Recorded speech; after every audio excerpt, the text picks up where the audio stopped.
भाग से संबंधित कुछ रोचक प्रश्न। भाग 1 इंटरेस्टिंग डिवीजन प्रॉब्लम्स पार्ट 1।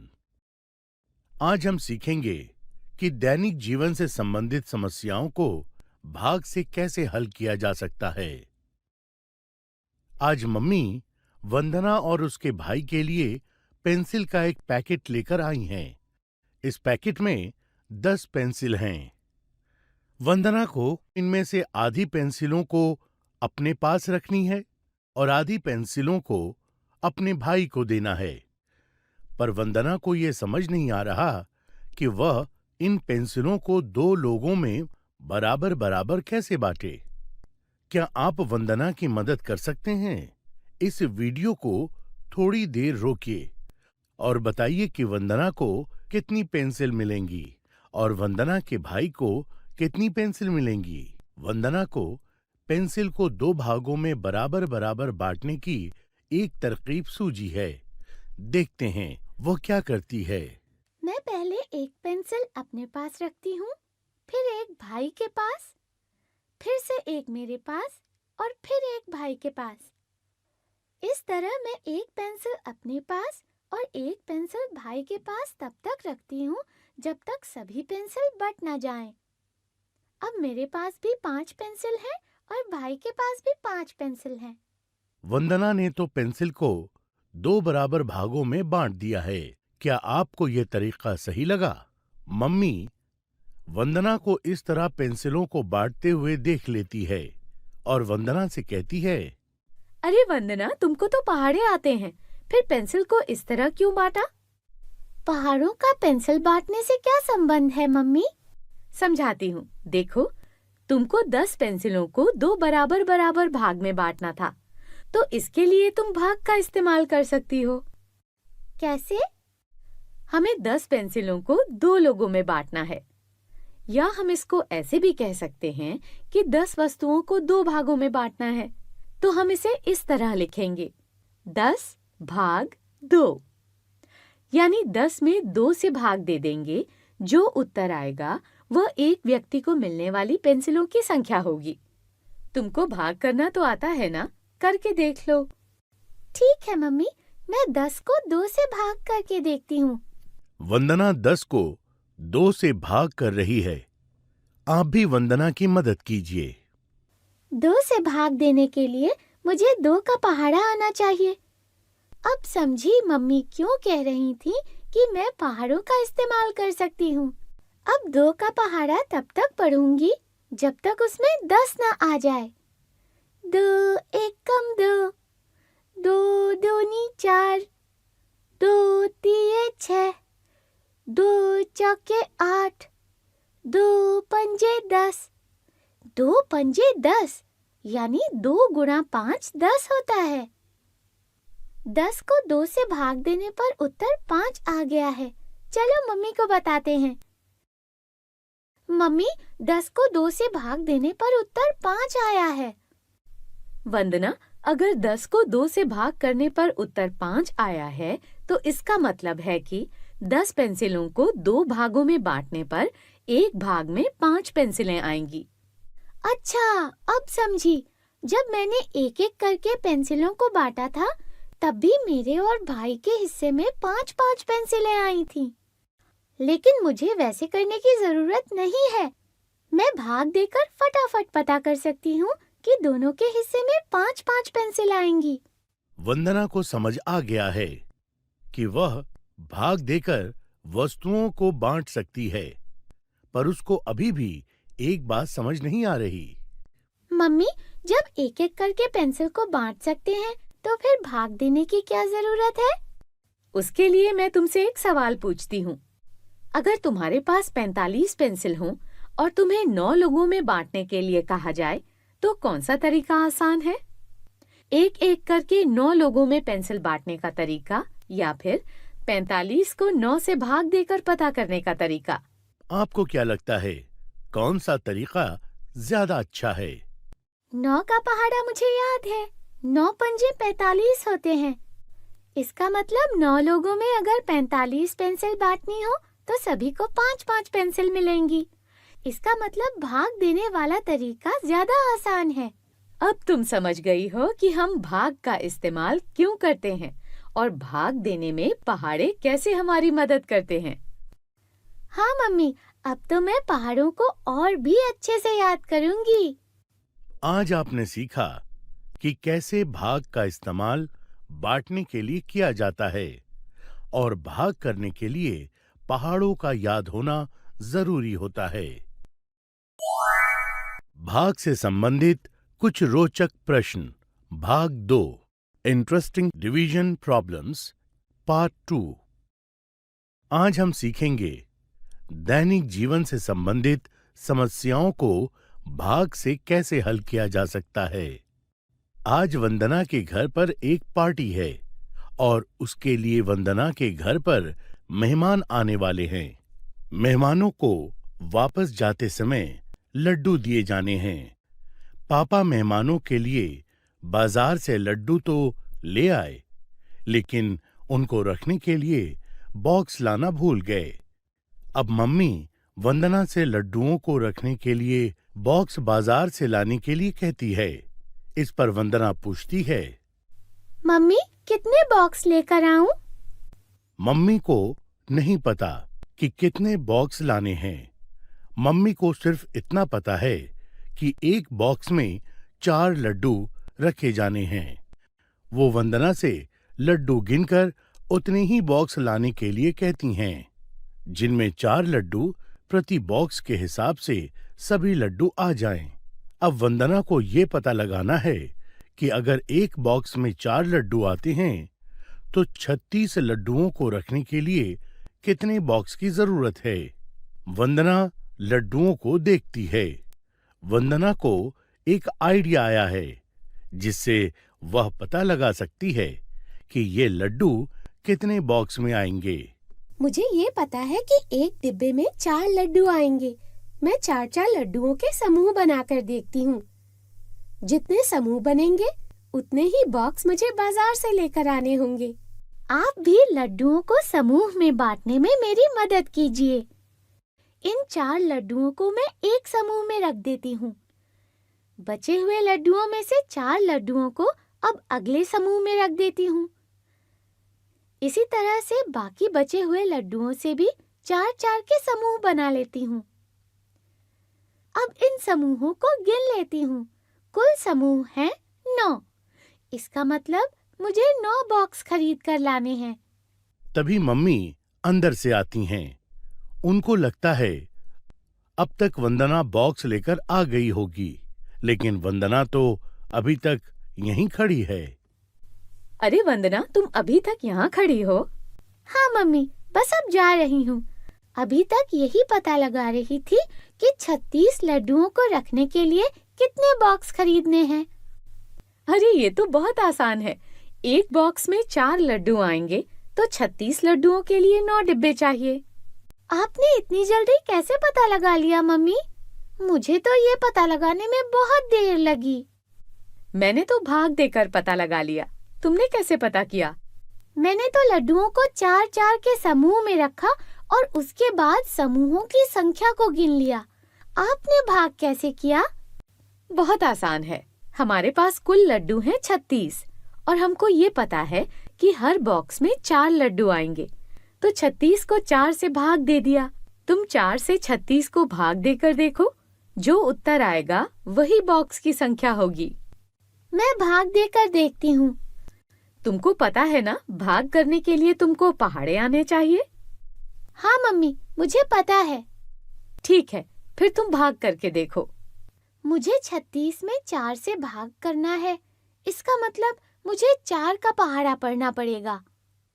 4 एकम 4, 4 दूनी 8, 4 तिये 12, 4 चौके 16, 4 पंजे 20, 4 छिये 24, 4 सत्ते 28, 4 अट्ठे 32, 4 नम 36। 4 नम 36 यानी 36 को 4 से भाग करने पर उत्तर आएगा 9। इसका मतलब मुझे 9 बॉक्स लाने हैं। अरे वाह, ये तो आसान था।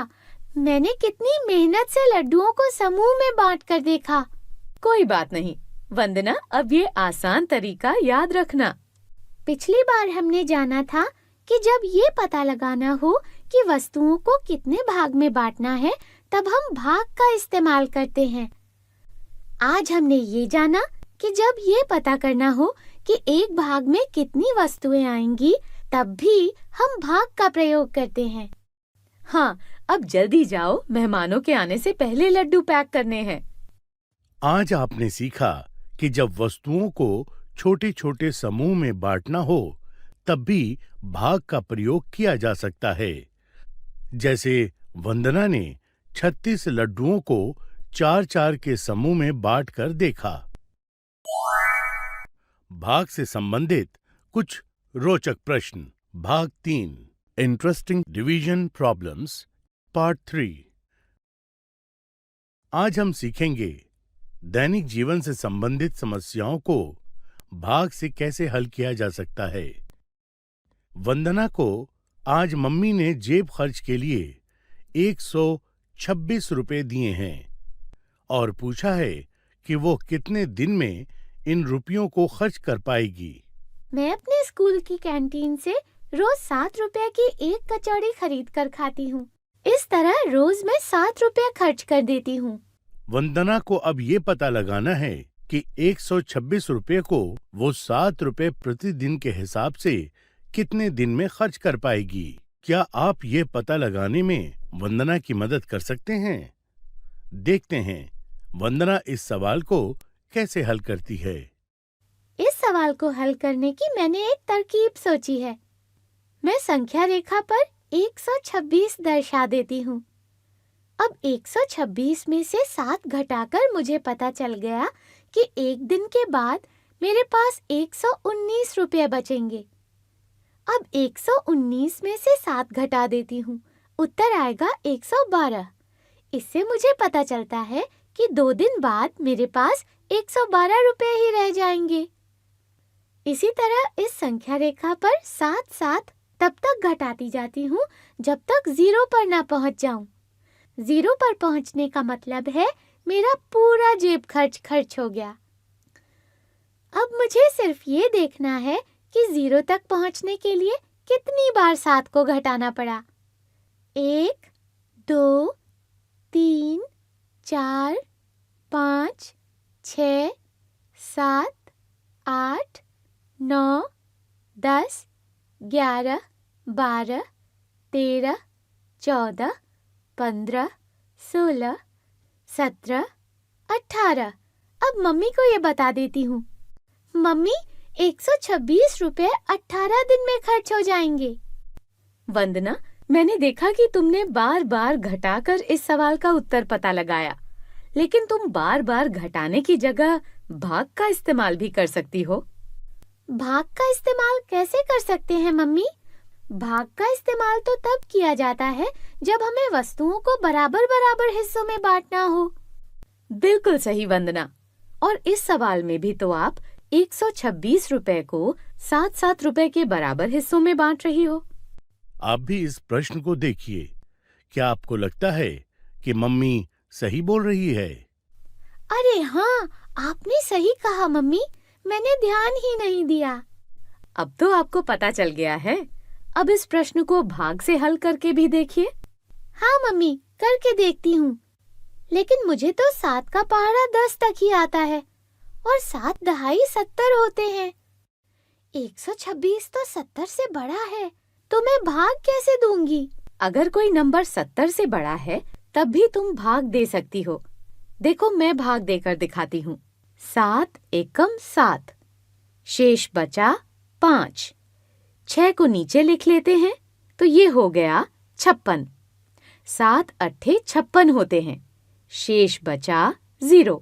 इसका मतलब उत्तर आया 18। इसका मतलब हुआ कि 7 रुपए प्रतिदिन के हिसाब से तुम 126 रुपए 18 दिन में खर्च कर दोगी। देखा वंदना, भाग देने पर भी वही उत्तर आया जो बार बार घटाने पर आया था। हाँ मम्मी, अब मुझे समझ में आ गया। एक ही नंबर को बार बार घटाने की जगह भाग का इस्तेमाल किया जा सकता है। हाँ वंदना, अब आप बिल्कुल सही समझे हो। आज हमने सीखा, जब वस्तुओं को बराबर घटाने की जरूरत महसूस हो तब भाग का इस्तेमाल किया जा सकता है।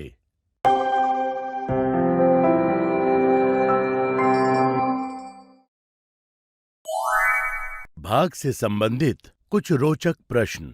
भाग 4, इंटरेस्टिंग डिवीजन प्रॉब्लम्स, पार्ट 4। आज हम सीखेंगे बड़ी संख्याओं में भाग कैसे दिया जाता है।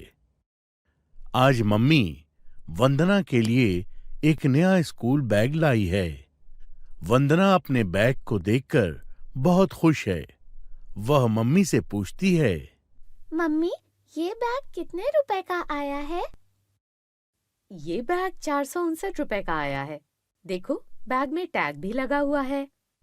वंदना बैग में लगे टैग को देखती है। उस पर 459 रुपए लिखा हुआ है। वंदना को यह बहुत महंगा लग रहा है। मम्मी, ये तो बहुत महंगा है। हाँ, महंगा तो है, लेकिन मुझे यही अच्छा लगा, इसलिए ये ले आई। मेरा पुराना बैग कितने रुपए का था मम्मी? जितने रुपए में ये नया बैग आया है, उतने ही रुपए में आपके 3 पुराने बैग आ जाएंगे। अब तुम खुद पुराने बैग के रुपए पता लगा सकती हो।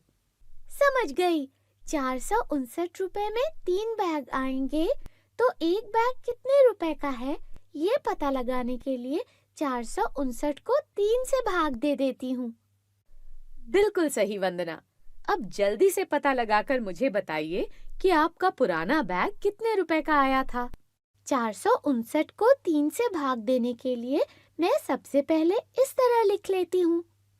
लेकिन इतने बड़े नंबर में 3 से कैसे भाग देंगे, वो तो मुझे पता ही नहीं है।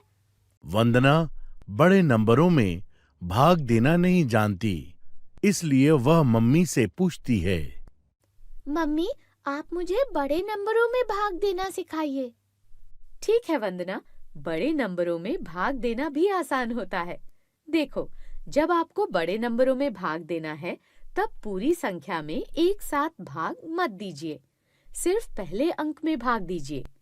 जैसे हम इस पूरे नंबर में भाग नहीं देंगे, बल्कि इसके पहले अंक 4 में 3 से भाग देंगे। अब आप भाग दीजिए। ठीक है मम्मी, 4 में 3 से भाग दिया तो उत्तर आया 1 और बाकी बचा 1। मैंने पहले अंक में तो भाग दे दिया है मम्मी, अब क्या करना है? अब जो शेष फल है, उसके पास में बाकी बची हुई संख्या में से एक अंक लिख देते हैं।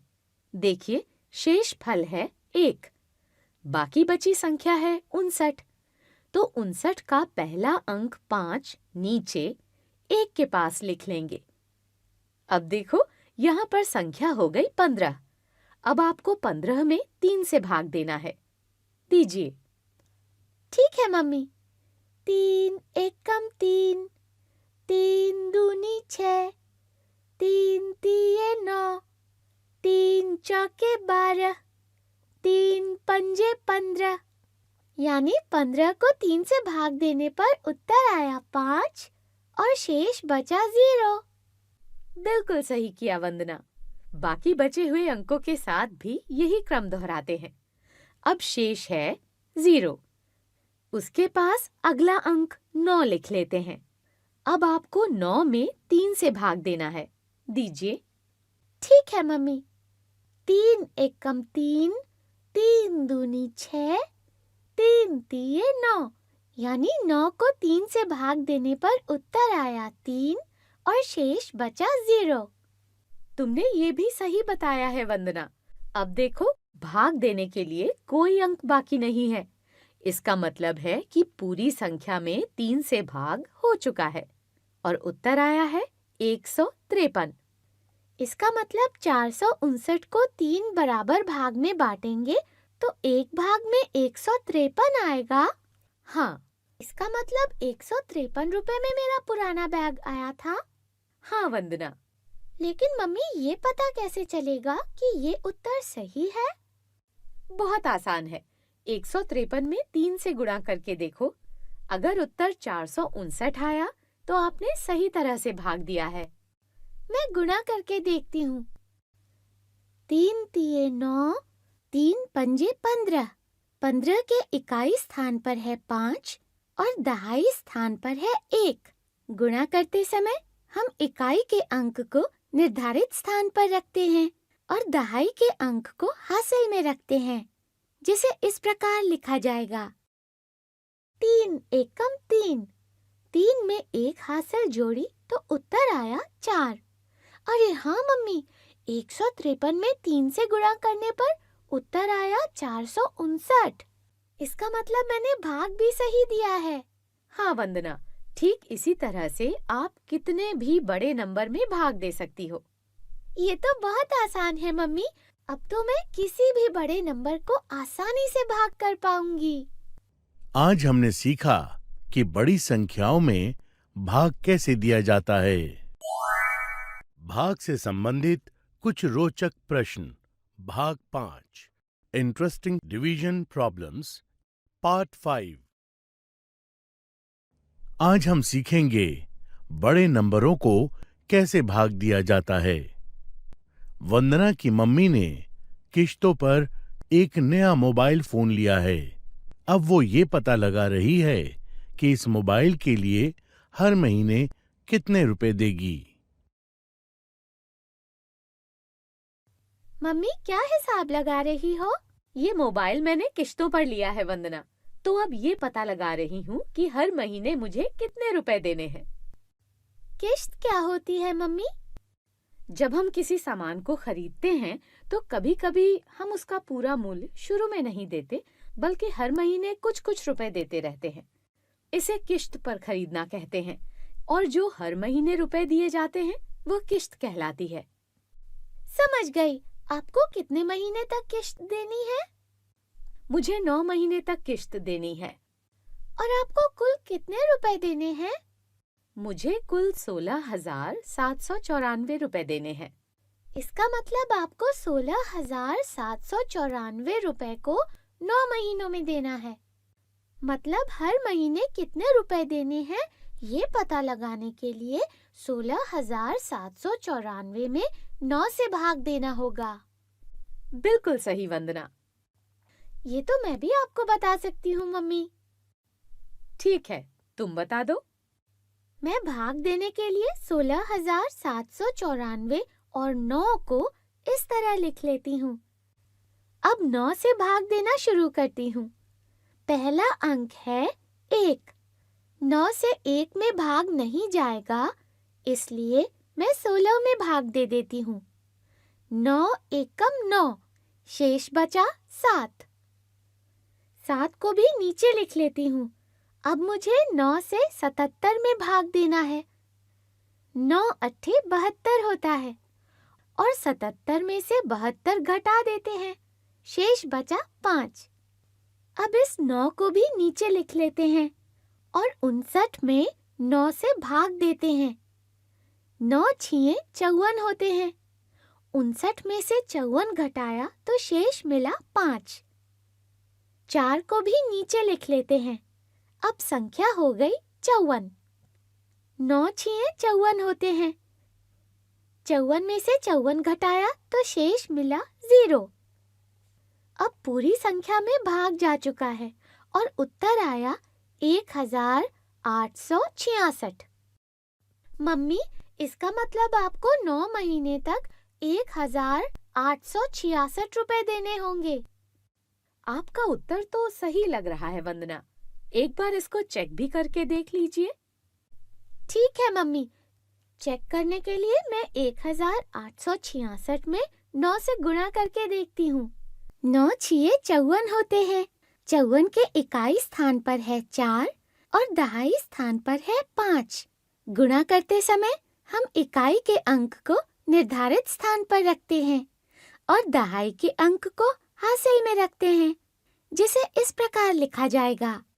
9 छिए 54 होते हैं। 54 और 5 को जोड़ा तो उत्तर होगा 59। इसी प्रकार 9 और 5 को उनके निर्धारित स्थानों पर लिख देते हैं। 9 अट्ठे 72। 72 में 5 जोड़ा तो उत्तर आएगा 77। ठीक इसी प्रकार 77 को इस तरह लिखा जाएगा। 9 एकम 9 होगा उसमें 7 जोड़ा तो उत्तर आएगा 16। उत्तर आया 16,794। दोनों संख्याएं बराबर हैं। इसका मतलब हुआ कि मैंने सही सही भाग दिया है। बिल्कुल सही वंदना, आपने भाग भी सही किया था और गुणा भी सही किया है। अब तो आप बड़ी बड़ी संख्याओं में भाग देना भी सीख गई हो। आपने ही तो सिखाया है मम्मी। आज आपने सीखा कि बहुत बड़े नंबरों को भी वैसे ही भाग दिया जाता है जैसे छोटे नंबरों को दिया जाता है। अब आप बड़े से बड़े नंबरों को भी आसानी से भाग दे सकते हो। भाग से संबंधित कुछ रोचक प्रश्न। भाग 6, इंटरेस्टिंग डिवीजन प्रॉब्लम्स, पार्ट 6। आज हम सीखेंगे भाग में होने वाली एक गलती के बारे में। जब से वंदना बड़े नंबरों को भाग देना सीखी है, तब से प्रैक्टिस करती रहती है। आज वंदना एक ऐसे ही सवाल को हल कर रही है। वह 408 को 4 से भाग दे रही है। देखते हैं वह सही से हल कर पाती है या नहीं।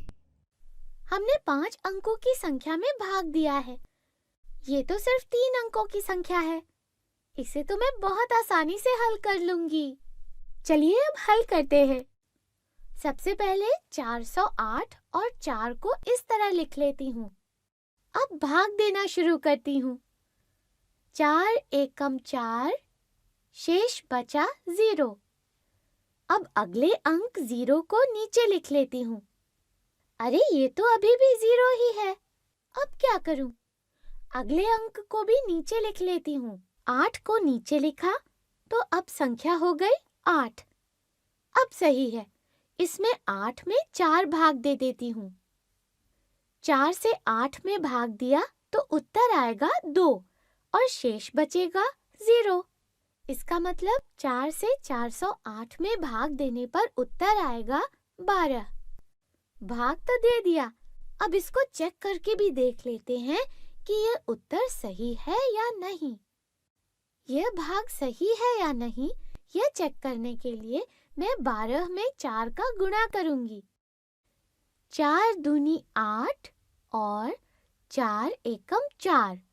उत्तर आया 48। अरे ये क्या? उत्तर तो 408 आना चाहिए था। इसका मतलब भाग देने में मुझसे कोई गलती हो गई है। अब मम्मी की मदद लेनी होगी। मम्मी, मुझे लगता है मैंने भाग देने में कोई गलती कर दी है। आप मेरी मदद कीजिए ना। देखो वंदना, जब तुम यहाँ पर थी तब तुमने एक गलती की है। अब यहाँ से इसका हल करो। जब आपसे गलती होगी तब मैं आपको बता दूंगी। ठीक है, मैं 0 को नीचे लिख लेती हूँ। इस अंक को नीचे लिखने के बाद भी संख्या 0 ही रही, इसलिए अगला अंक भी नीचे लिख लेती हूँ। रुको वंदना, क्या हुआ मम्मी? अब मुझे समझ में आ गया आपने क्या गलती की है। देखो, जब आपने 0 को नीचे लिखा है तो आपको ये सोचना है कि 4 को किस अंक से गुणा करें कि उत्तर 0 मिले। मैं समझी नहीं मम्मी, हमें 0 उत्तर कैसे मिलेगा? हम जब किसी भी संख्या को 0 से गुणा करें तो उत्तर 0 ही मिलता है। इसी प्रकार यहाँ पर हम 4 को 0 से गुणा कर देंगे और उत्तर 0 प्राप्त कर लेंगे और शेष 0 बचेगा। अच्छा, अब मुझे समझ में आया। हाँ वंदना, अब पूरा भाग देकर सही उत्तर पता कर लीजिए। अब 8 को नीचे लिख लीजिए और 4 से 8 में भाग देते हैं। उत्तर आया 2, क्योंकि 4 गुणा 2 8 होता है और शेष बचा 0। इसका मतलब ये हुआ कि 408 में 4 से भाग देते हैं तब उत्तर आएगा 102। क्या अब सही है? तुम खुद ही चेक कर लो। ठीक है मम्मी, मैं 102 में 4 से गुणा करके देखती हूँ। अगर उत्तर 408 आया तो भाग सही है। हाँ, 102 में 4 से गुणा करने के लिए मैं इसको इस तरह लिख लेती हूँ। अब गुणा करती हूँ। उत्तर आया 408। इसका मतलब मैंने सही तरह से भाग दिया है। आज हमने सीखा बड़ी संख्याओं में भाग देने का सही तरीका क्या होता है?